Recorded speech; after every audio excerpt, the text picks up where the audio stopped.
a Latino American, lived a criminal childhood and was put in jail for 15 years. He found the missing link in his life through the Quran.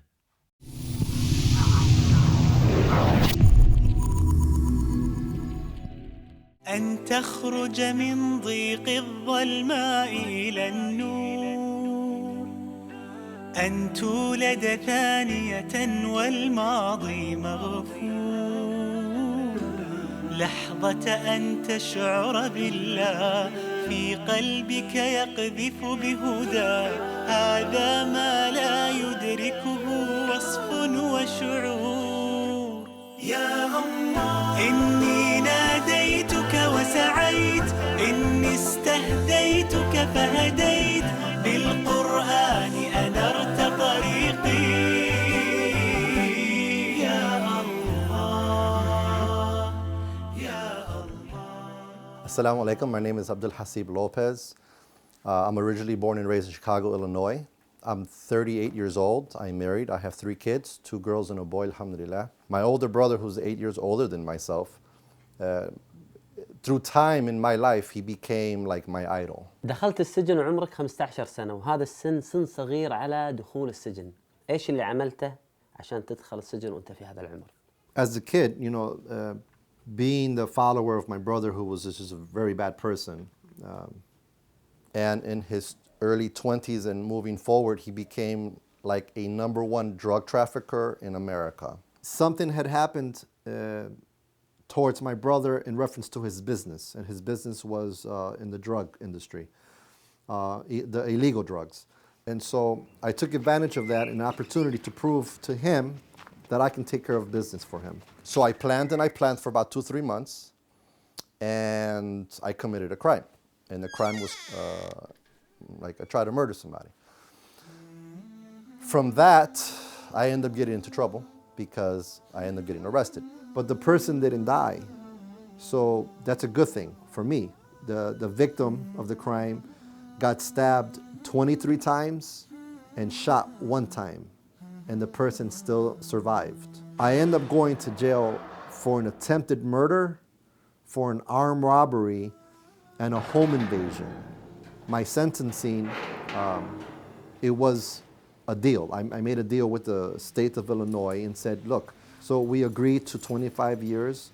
In Illinois, you do half of that. So I did 12 and a half years straight.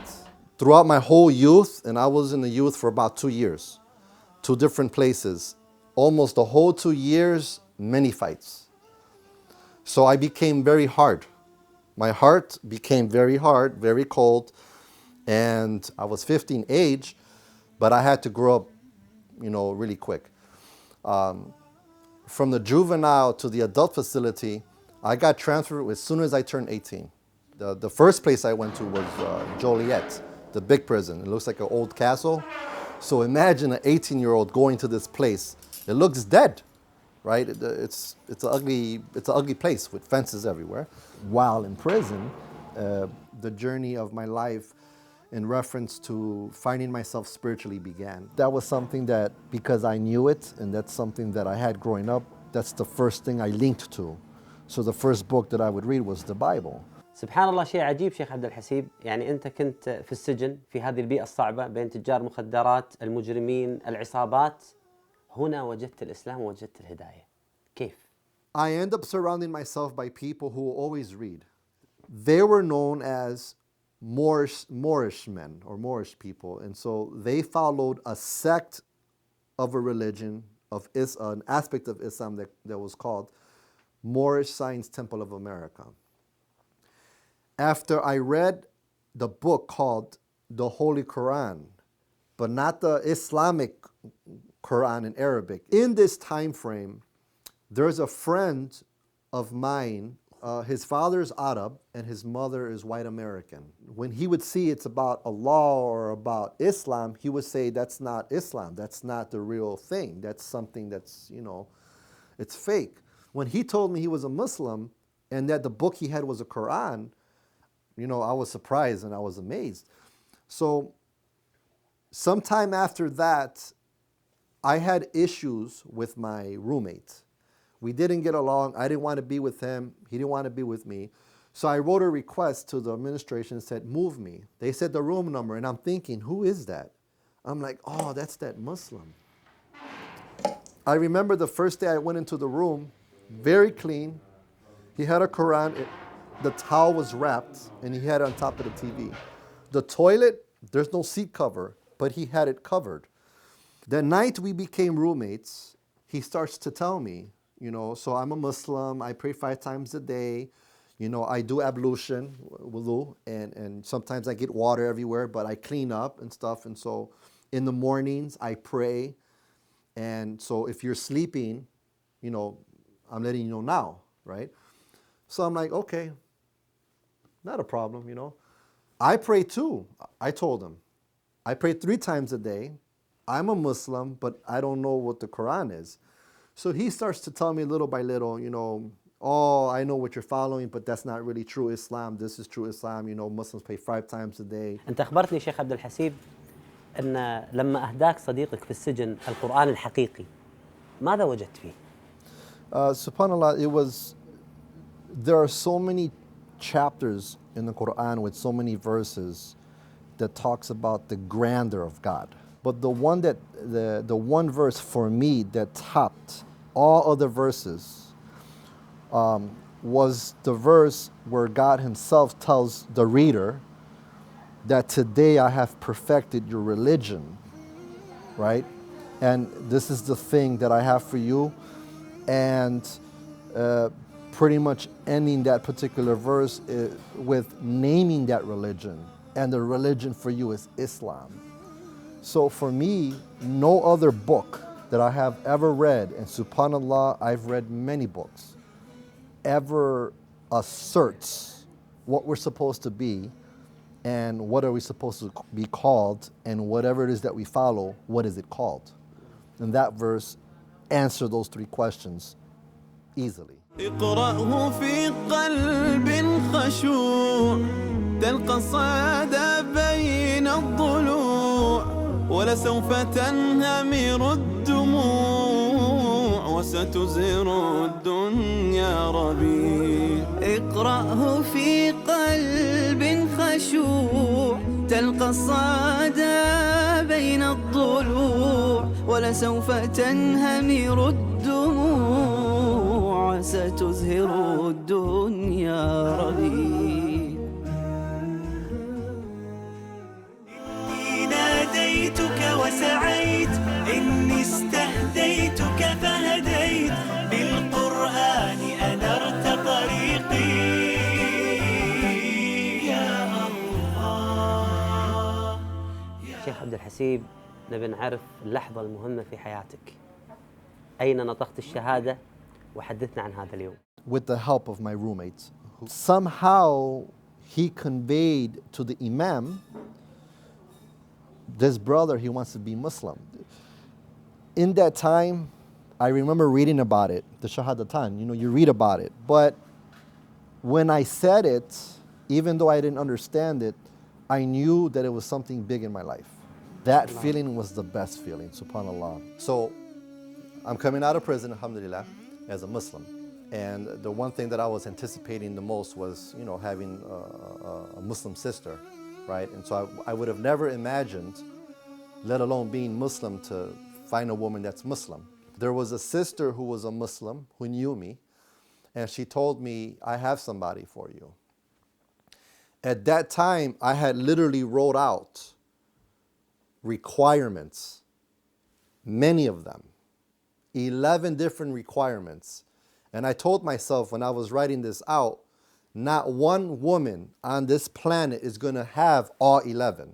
And so I met her, we talked. I told her my intention, I'm looking for a wife and maybe you could be her. So, this is who I am. This is my past. This is what I want, and this is where I want to be. 12 days within that honeymoon period, I get arrested, right? And so in that arrest, I got released on bond the next day. And when I learned what I was arrested for and what the charges were, it just didn't make any sense to me, right? I didn't do it though. I was actually innocent of going back to jail of that actual case. There were 3 charges.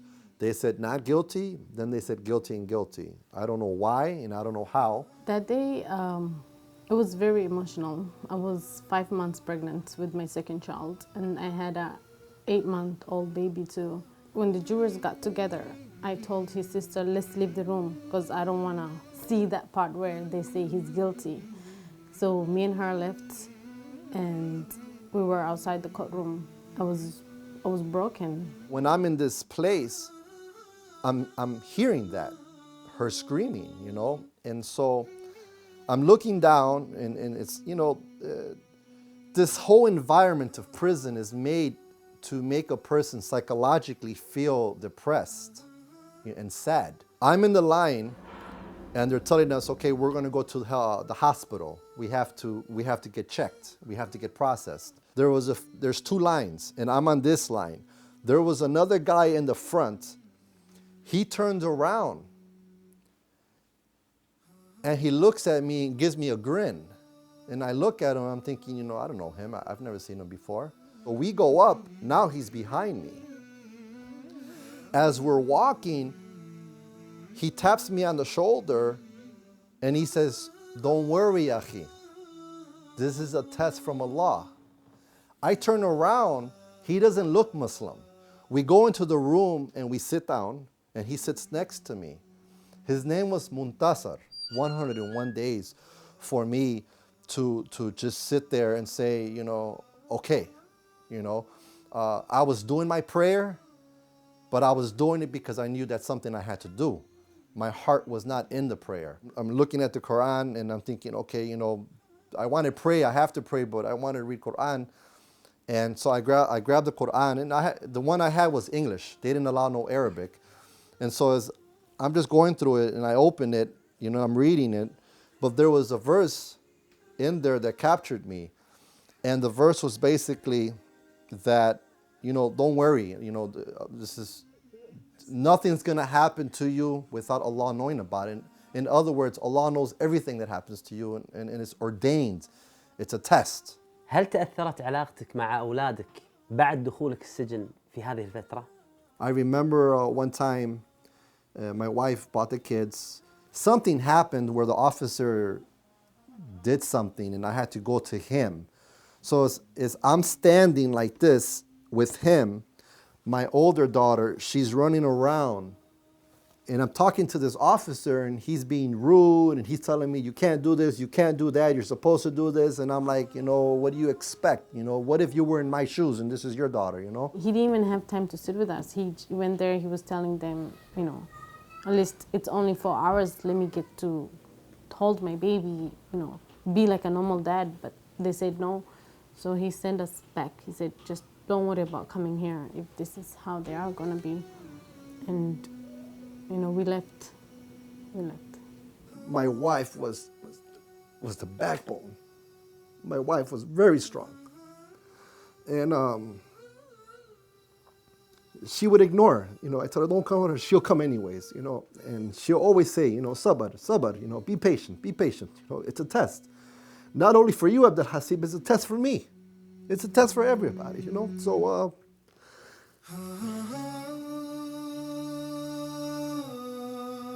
Allah knows best that He gave me the perfect wife to have the experience to have to go back.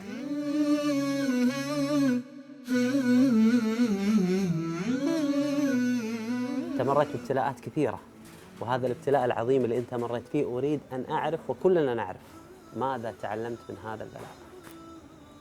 SubhanAllah, you know, the reality that without Allah, we're nothing.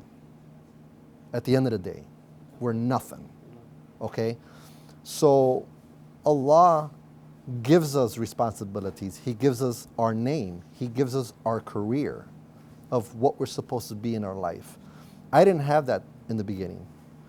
And I think coming out after everything, I at least have that. As I said before, the one statement that I actually realized, and I'll never forget it, and I remind myself every day when I wake up, right before Salatul Fajr, you'll never know Allah is all you need until you realize Allah is all you have. Take everything away from you and be naked, and you still have Allah. And so I come out not just a better Muslim, but I understand my role in this dunya. كل إنسان فينا ممكن يمر ببلاء، يمر باختبار، مثل أخونا عبد الحسيب الله سبحانه وتعالى ابتلاه بالسجن بوقت صعب.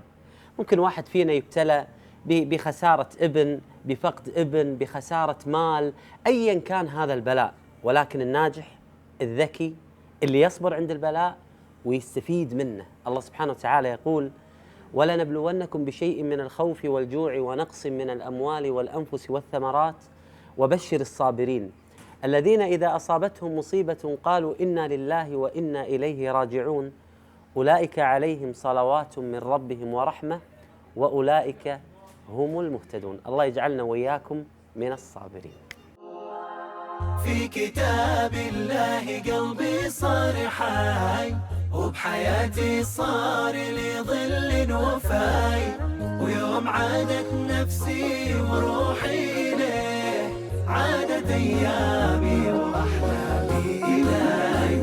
كل ما أتلوه أو جيت أسمعه أنسى آلامي وأحزاني معاه، من عرفته صارت أيامي هنا، نور في الظلمة في الضيقة ساعة. كل ما أتلوه أو جيت أسمعه أنسى آلامي وأحزاني معاه، من عرفته صارت أيامي هنا، نور في الظلمة في الضيقة ساعة.